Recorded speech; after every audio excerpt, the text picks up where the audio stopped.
बंदर बाबा जी, छठ पर्व का प्रथम दिन नहाए खाए क्यों विशेष माना जाता है? क्या यह केवल शारीरिक स्वच्छता का प्रतीक है या इसके पीछे आध्यात्मिक महत्व भी है और मानसिक शुद्धि का कोई गहरा संदेश भी निहित है? तो छठ पर्व का प्रारंभ नहाए खाए से होता है, जो आत्मा और शरीर की पवित्रता का प्रथम सोपान माना जाता है।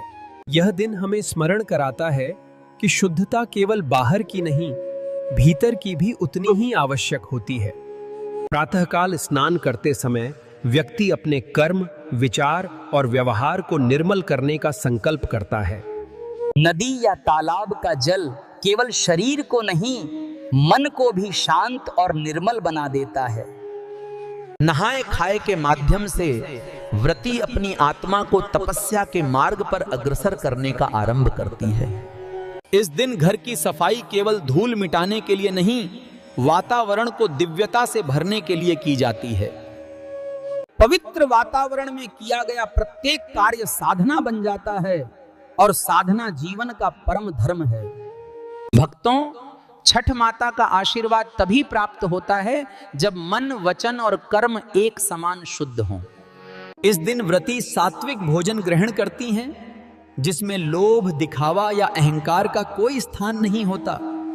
लौकी और चना दाल से बना भोजन सरल होते हुए भी आध्यात्मिक संतुलन का प्रतीक माना गया है। भोजन में तुलसी का प्रयोग ईश्वरीय ऊर्जा को आमंत्रित करता है और हर कौर में पवित्रता भर देता है। गंगा जल का प्रयोग यह दर्शाता है कि आस्था जब जल से मिलती है तो वो अमृत का रूप ले लेती है। व्रती एक समय भोजन करके अपने भीतर संयम और संतोष के बीज बोती हैं।